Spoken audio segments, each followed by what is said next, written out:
پاکستان کی ترقی یا تنزلی کا گراف بنا کے دیکھیں تو آپ کو نظر آئے گا کہ یہ اسٹریٹ سیدھی ایک لائن چل رہی ہے. کسی بھی دور میں آپ کیونکہ اسٹوڈنٹس ہیں اور آپ ٹیچر ہیں جو جہاں پہ بیٹھے ہوئے ہیں, آپ کو ریسرچ کرنی چاہیے. آپ بجائے جذباتی نعروں کے آپ دیکھیں گے کہ کسی بھی گورنمنٹ نے کوئی ایکسٹرا آرڈنری ڈیلیور نہیں کیا. ہر دور میں ہماری تنزلی بڑھتی گئی ہے, ہر دور میں ہماری اکنامک کنڈیشن خراب سے خراب تر ہوتی گئی ہیں. آپ کبھی دیکھیں, ابھی پی ٹی آئی کہے گی کہ جی ہمارے دور میں تو ڈالر 160 روپے کا تھا, آپ دیکھیں کتنا ظلم ہو گیا, یہ 280 روپے کا ہو گیا. بھائی اگر اس سے پیچھے چلے گئے تو ایک نون لیگ کا دور تھا, تب ڈالر 36 روپے کا تھا. اس سے پہلے پیپلز پارٹی کہے گی ایک ہمارا دور تھا, اس میں ڈالر 10 روپے کا تھا. تو یہ کسی نے بھی کوئی کنٹریبیوٹ نہیں کیا ہوا, یہ اپنی سپیڈ سے بڑھ رہا ہے اور روپیہ اسی سپیڈ سے ڈپریشیٹ ہو رہا ہے. ہمیں یہ دیکھنا چاہیے کہ یہ ان دعووں کی بجائے ہم ایک ڈیٹا بینک بنایا, اس پہ بلیو کرنا شروع کریں اور اس کے مطابق چیزوں کو دیکھنا شروع کریں. سامنے وہی چیزیں رکھنے کی کوشش کر رہا ہوں اور بات کرنے کی کوشش کر رہا ہوں. ابھی میں مختصر میرا خیال ہے آپ سے بات کروں گا, زیادہ لمبی نہیں کروں گا, اور اس کے بعد ہم آپ کو اگر یہ باتیں میری سن کے کوئی سوال آپ کے ذہن میں پیدا ہو تو آپ کوشچن کیجیے. ہمیں کوشچن کرنا چاہیے ایز این انسٹیٹیوٹ جس میں آپ بیٹھے ہوئے ہیں. ماشاءاللہ عاصم صاحب نے آپ کو اتنا انفراسٹرکچر ہم نے دیکھا ہے, وہ اتنا اچھا آپ کو دیا, تو پڑھایا بھی آئی ایم شیور کہ اس سے بھی اچھا ہوگا. تو آپ سوال کریں گے تو ہمیں انشاءاللہ موقع ملے گا اپنی بات کو کرنے کا, اور آپ کو موقع ملے گا بات کو اچھی طرح سے سمجھنے کا. تو میں عرض کر رہا تھا کہ ہم نے دیکھا کہ لیڈرز آئے ہیں گئے ہیں, حکومتیں بنی ٹوٹی, کئی طرح کی حکومتیں ہمارے پاس آئیں, ہمارے پاس ماشاءاللہ بھی لگے, پولیٹیکل گورنمنٹس بھی آئیں, ان پروسیس ہم نے آدھا ملک بھی کھو دیا, لیکن ہماری حالت میں کوئی تبدیلی نہیں آئی. یہ خراب ہوتی جا رہی ہے ایک سپیڈ سے, اور اسی سپیڈ سے خراب ہو رہی ہے. اب سپیڈ بڑھتی جا رہی ہے کیونکہ سنو بال افیکٹ تو ہوتا ہے. جب آپ ایک چیز کو پہاڑ کی چوٹی سے نیچے پھینکتے ہیں تو وہ جیسے جیسے آگے بڑھتی ہے اس کی سپیڈ بڑھتی چلی جاتی ہے. وہی کچھ ہو رہا ہے. اس میں نہ کسی لیڈر کا کنٹریبیوشن ہے ہمیں بہت زیادہ اچھا کرنے میں, اور خراب کرنے میں بھی ایکول کنٹریبیوشن ہے سب کی, کسی کی کامیاں زیادہ نہیں ہمیں نظر آئے گی. ہم اس میں کیا چاہتے ہیں کہ جب صوبے نئے بنیں گے, آپ کے 33 پروونسز اگر بنتے ہیں, تو لوگ جو آئیں گے جو صوبوں میں کام کریں گے, اگر کوئی اپنے صوبے میں اچھا کام کرے گا تو وہ نیشنل لیول پہ ریکگنائز ہوگا, اور اگر وہ اپنی محنت سے اور اپنی ایبلٹی سے میرٹ کے اوپر آگے بڑھے گا تو وہ نیشنل لیول پہ آگے بھی ڈیلیور کرنے کے قابل ہوگا. آج ہماری جو بھی لیڈرشپ آتی ہے آپ کو پتہ ہے کیسے آتی ہے, اور اس میں بھی ماشاءاللہ کوئی ایکسیپشن نہیں ہے, کوئی ایک بھی ایکسیپشن نہیں ہے. سارے کے سارے لیڈر ایک ہی راستے سے آ رہے ہیں, اور یہی وجہ بنتی ہے کہ جب لیڈر پہ مشکل آتی ہے وہ عوام کی طرف دیکھتا ہے تو عوام کہیں پہ اس کے ساتھ نہیں ہوتی. یہاں پہ بھٹو صاحب کو پھانسی دے دی گئی, پاپولر لیڈر تھے, آج بھی پاپولر لیڈر ہیں, لیکن کوئی ان کے لیے باہر نہیں ملتا. نواز شریف کی گورنمنٹ آئی 2/3 میجورٹی سے جیتی ہوئی گورنمنٹ, چاروں صوبوں میں آج تک اتنے ووٹ کسی پولیٹیکل پارٹی کو نہیں پڑے جتنے 96-7 میں نون لیگ کو پڑے, لیکن اسے بھی نکال دیا گیا, کوئی اس کے پیچھے باہر نہیں نکلا. اسی طرح پی ٹی آئی کی گورنمنٹ آئی, جس راستے سے آئی جس سے باقی ہے اسی سے وہ بھی آئی, وہ بھی چلے گئے, اور ان کے لیے بھی آج بھی کوئی باہر نکلنے کے لیے تیار نہیں ہے, کوئی اپنی سپورٹ دینے کے لیے تیار نہیں ہے. اور اس کی وجہ یہ ہے کہ کسی نے بھی پرفارم نہیں کیا, کسی نے ہماری زندگی کو نہیں بدلا.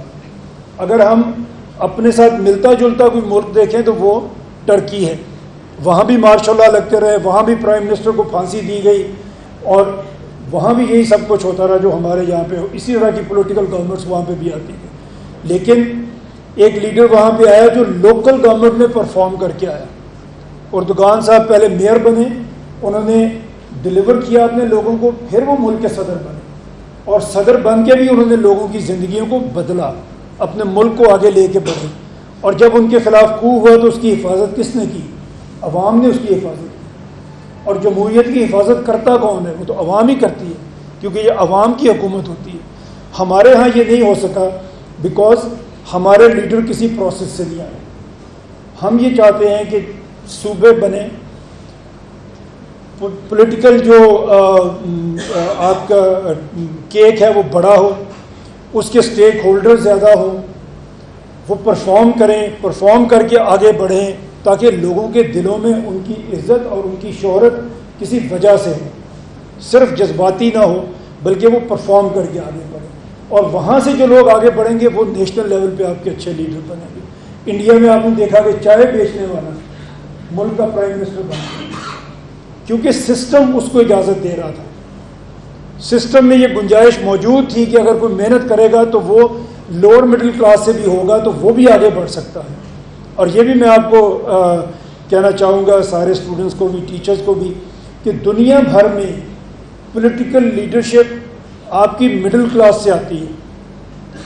جو رچ آف دا رچ ہے وہ کبھی اچھے لیڈر نہیں دنیا میں پیدا ہوئے. آپ دیکھ لیں دنیا میں 2-4 ایسے لوگ آئے ہیں جو الٹرا رچ تھے اور وہ پالیٹکس میں آئے اور لیڈر بن گئے, تو ان کی کارکردگی آپ دیکھیں وہ نہیں ہوگی. ریسٹ آف دا ورلڈ میں جتنے بھی لیڈر آپ کو نظر آئیں گے وہ مڈل کلاس سے نظر آئیں گے, اور مڈل کلاس کا لیڈر آگے پھر ہی بڑھ سکتا ہے کہ آپ کا سسٹم اس کو آگے بڑھنے کی اجازت دیتا ہو.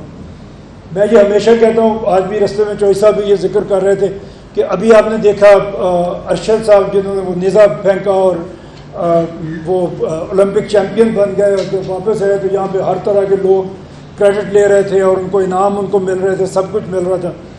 میں نے یہ کہہ رہا تھا, آج عاصم صاحب بھی سٹوری سنا رہے تھے کس طرح انہوں نے آپ کی یونیورسٹی شروع کی, کہاں کہاں سے کس کس مرحلے سے مشکل سے وہ گزرے. تو میرا اور عاصم صاحب ایمان آج پکا ہو گیا کہ اس سسٹم کے اندر اگر آپ نے ترقی کرنی ہے تو پہلے آپ کو اس سسٹم کو ڈیفیٹ کرنا ہوگا. ارشد نے بھی اگر میڈل لیا تو پہلے اس سسٹم کو ڈیفیٹ کیا, پھر آگے بڑھا اور اللہ نے اس کو کامیابی دی. ہمیں ایسا سسٹم چاہیے جو کم از کم اگر ہمیں سپورٹ نہ کر سکے تو ہمارے راستے کی رکاوٹ بھی نہ بنے. وہ سسٹم کہاں سے آئے گا؟ آپ کو آگے بڑھنے کی آزادی اور آپ آگے بڑھنے کی, آپ میں کون ہے جو آپ کو آگے بڑھنے سے نہیں روکے گا؟ وہ اس سسٹم کی ہم بات کر رہے ہیں. یہ جو ہماری جنریشن بیٹھی ہوئی ہے, یہ لوگ سارے بیٹھے ہوئے ہیں, یہ 20 سال بعد یہاں پہ شاید نہیں ہوں گے, لیکن آپ اس وقت اپنے کریئر کی پیک پہ ہوں گے.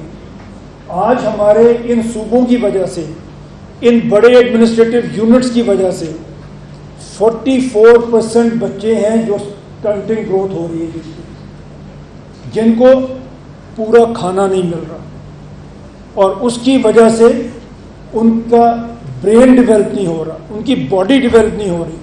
یہ 44% بچے جن کی تعداد بڑھ رہی ہے, کم نہیں ہو رہی, یہ اس وقت آپ کو ہارن کریں گے جب آپ لوگ اپنے کریئر کی پیک پہ ہوں گے.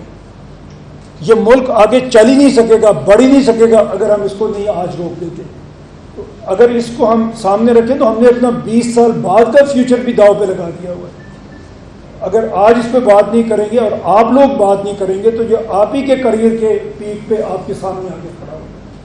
25 ملین ایسے بچے ہیں پاکستان میں جو اسکول نہیں جا رہے, اور یہ دنیا میں سب سے بڑا نمبر ہے. انڈیا 150 کروڑ کی آبادی ہے, ان کے کوئی 20 لاکھ کے قریب بچے ہیں جو وہ سمجھتے ہیں کہ اسکول نہیں جا رہے. ہمارے 25 ملین 2.5 کروڑ بچے اسکول نہیں جا رہے. تو وہ بھی کل کو ان امپلائیبل یوتھ ہم پیدا کر رہے ہیں جو خود بھی کام کر نہیں سکیں گے, آپ کو بھی کام کرنے نہیں دیں گے, فزیکلی ہینڈی کیپ ہوں گے. یہ ایک مقدمہ ہے جو میں آپ کے سامنے رکھ رہا ہوں. یہ ایک پریزنٹیشن ہے جو آپ نے سن لی.